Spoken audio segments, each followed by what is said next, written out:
friends, how are you today? I hope this video finds you well. I am at the studio and stamping away. Actually, I made these last night, but it was too late to make a video on them. I was very tired when I was done. So I left it all out in a big pile on my desk, and now I'm here again to show you. So welcome if you're just joining us. I have to give credit to this card. One of my team members, Nicole, runs a mystery stamping activity for our team once a month. And this was the card we made. And it's so fun because when she does our mystery stamp, only she knows how it's going to turn out. And so she told us what supplies to have handy. And then she gave us the steps. One step about every 5 minutes or so through an hour's time, and we made this beautiful card, and they all turned out slightly different because some of us interpreted different steps differently. It's great fun seeing the cards at the end of our mystery stamping, so we should do that here on this Facebook page. Wouldn't that be fun? We should have our own mystery stamping night. So anyway, that's where I started yesterday at our team activity, and I loved how it turned out. And of course, I had all this stuff out, so I started making some more. So here's another one. Aren't they pretty? The paper I chose, totally unaware that this was the technique we were going to be doing, is called Textured Chic, and it is just gorgeous. It has gold foil accents on it, and it's so pretty. Love it. The stamps that I had chosen to go with it was this very simple stamp set called Amazing Year. And I just really liked the images and the sayings in it. So it's just a really inexpensive little stamp set. Here's a slightly fancier version. Got my dies out and made a little frame. Lots of those brass butterflies. Love those. That's probably my favorite one. And then I made this and I thought, okay, this is a really good technique. I've got to share it with you guys. So let's make it tonight, shall we? All right, you can use any paper. Of course, you don't have to have Textured Chic, but I'm going to show it off because, you know, hey, I sell the stuff. It's a brand new paper from the new catalog, and look at these patterns. Aren't they gorgeous? Look at those colors, and look at the way the gold shines. I love it. So pretty, and really modern and fresh and up to date. Love that. So I used these two patterns, the polka dots and this kind of lattice work peach pattern. And again, that was the Textured Chic paper. And then I used the Amazing Year stamp set, which is on page 28 of your catalog, your new catalog. If you need one, let me know. And I just really loved it because it had this cool bouquet, and I thought I can use that present.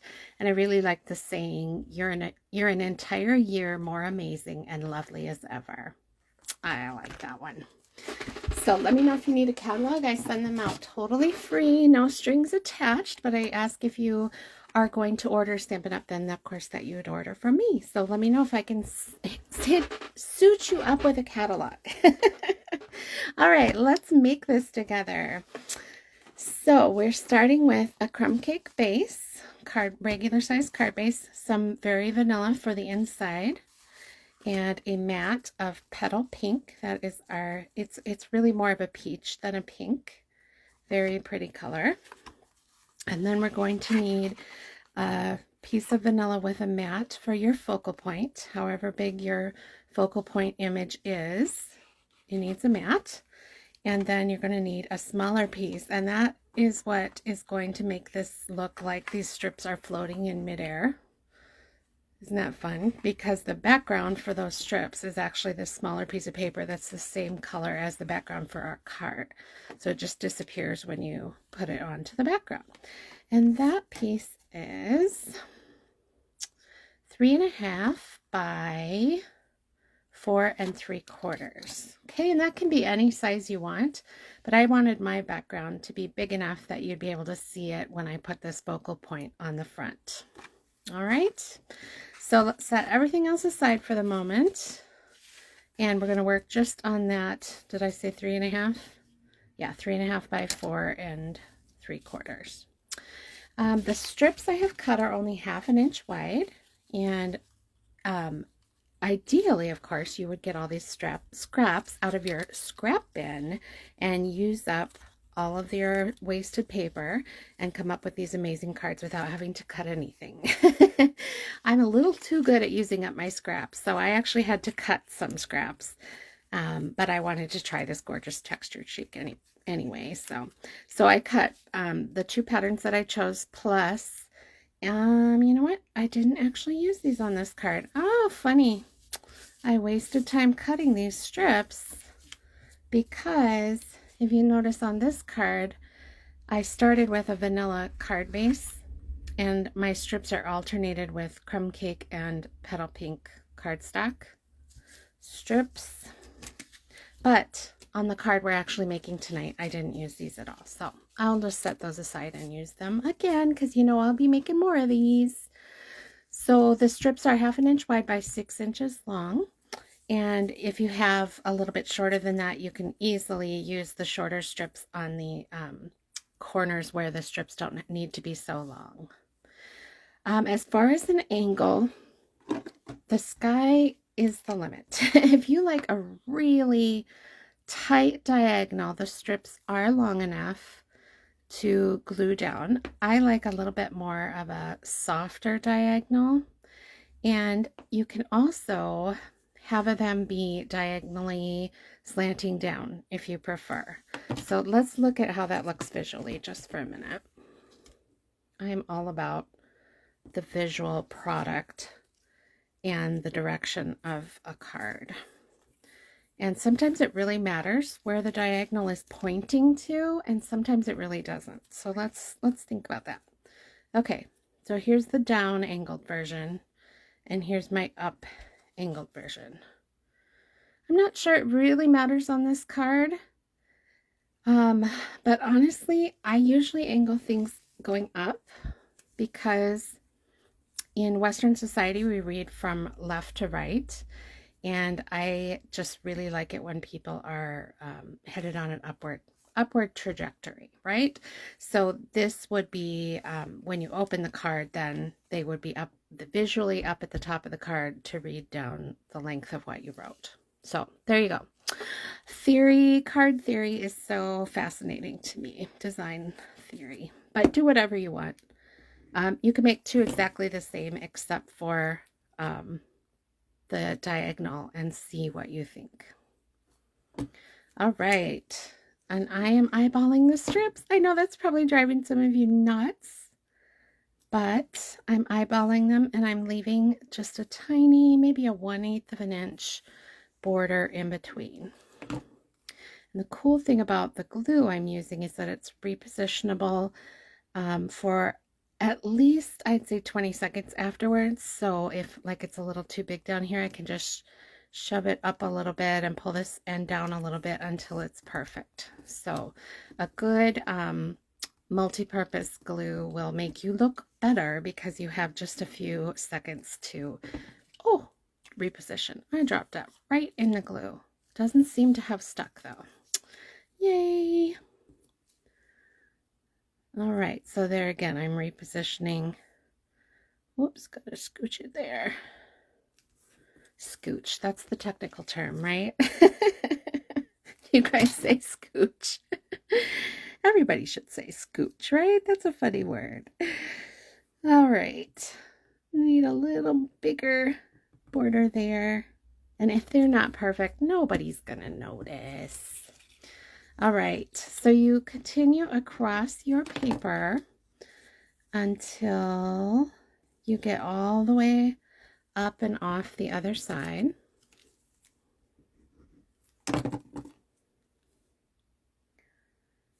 See how short these strips are? So you could be using up tiny pieces of scrap.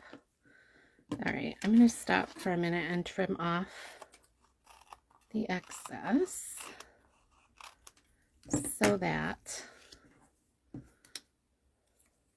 well, trim off a little bit more here. Gluey scissors. That's a tragedy in my world.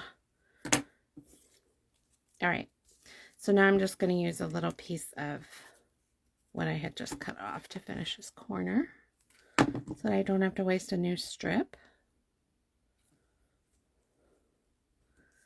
There we go. And that looks like I can't get away with that. We'll just use a new strip. Normally I'd sit there and fiddle with that until I didn't waste any paper at all, but we'll just get this through tonight. All right. So look at all that scrap paper you used up. Don't you feel proud of yourself? You should. You totally should. Paper crafters are very thrifty. We recycle our scraps, don't we? Oh, I am so excited about the newest class here at Embellish. Next month, we're going to learn basic paper making. I'm so excited.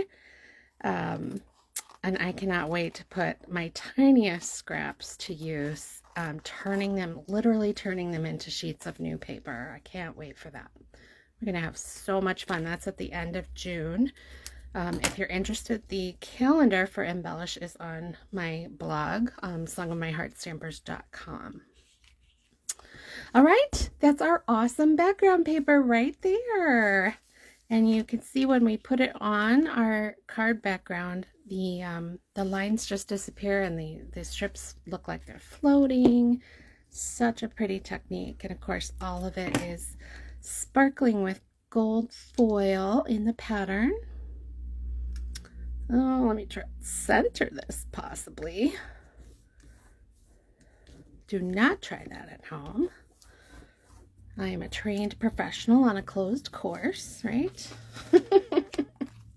All right, and then we're going to glue our background to the card base. Can't believe I haven't glued my fingers together yet tonight. It's coming. It's early days yet. All right. And again, love this Tombow repositionable multi glue. I keep calling it repositionable, but it is only repositionable for about 10 to 20 seconds after you put it down. After that, it is permanent and it sticks very well. Sweet. Okay, well, I've got it here. I'm going to stick my inside paper. So this would be 4 by 5 1/4 to fit right inside our card base. And look at how much more finished and professional that looks to write on than just a blank card base. All right, let's work on our focal point. The background to it is just very vanilla, adhered to crumb cake. And if you want the exact measurements, I'll give them to you in just a second here. 2 1/4 by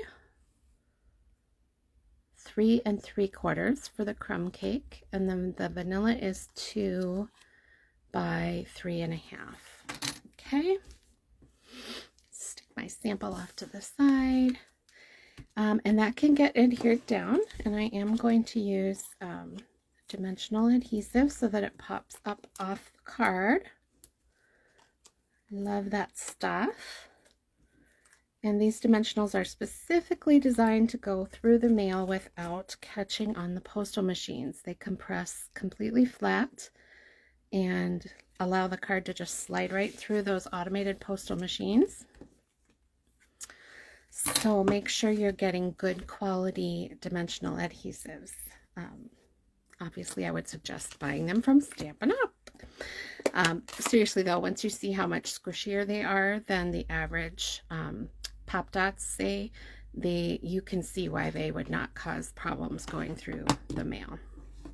All right, so I've got my stamp mounted on a clear block, and I have my ink, which I'm using crumb cake ink to match my background here. I'm gonna ink it up good because I know my crumb cake pad is a little dry. I should have re-inked that before we started, and it doesn't matter how I stamp this because I'm going to cut it out, which is going to be really funny because I am not good at cutting right now because my thumb is in this brace, but you guys will have to bear with me. Or you can turn the video off. You don't have to watch, I guess. All right, and the colors I'm using tonight are dark petal pink. Whoops, I have 2 of it out here. And Light pumpkin pie. Did I grab the wrong one here? Hang on. Light pale papaya. That sounds more like what I meant to grab. We'll see. We'll practice. So I'm going to lay down color on my flowers. And this, what did I just call it? Petal pink is the same color as our peachy pink cardstock there. So I'm just laying down the color. I know it looks different when you first put it down. It looks like a very different color, but it matches. And then I'm going to go around the inside with pale papaya. And I must have used this light. Oh, yeah, I did. So it's light pumpkin pie. I would never have thought it was that light, but there you go. So we're really playing up the peachy pinky colors here. And then just to blend the whole thing again. I know you're probably thinking, why did I not use Tuxedo Memento Black ink, which is what you're supposed to use when you're using alcohol markers. I would if I was coloring a large image, but because I'm coloring such a small one and trying my best to stay away from the ink and just color right up to the ink but not over it, I can get away with a little of our classic ink instead of the Tuxedo Memento Black ink. All right, forgive my rapid coloring here. Although, to be honest, I color rapidly. I don't hang around and make it perfect ever. If people are looking for perfect cards, don't buy them from me, because my cards are made with more passion than perfection. But hopefully they appreciate them anyway. All right, I'm going to stroke a little color in here with the stems, trying to keep it light. Looks good. All right, let's cut this puppy out. For right now, I'm just cutting across the stems, and I'll go back and fix those later.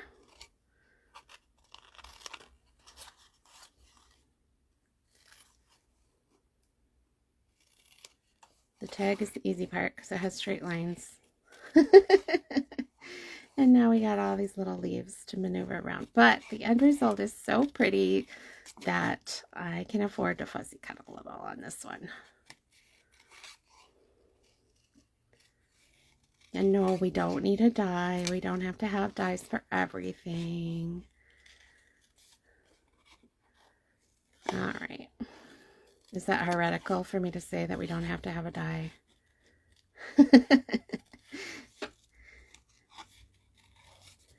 Well, I can't afford a die for every stamp set. How's that? There's the honest truth. I would be totally broke if there was a matching die for every stamp set. Oh man, my fussy cutting is very poor right now. I can't keep my thumb in the scissors with this brace. Almost done. Hang in there. The end result is so pretty.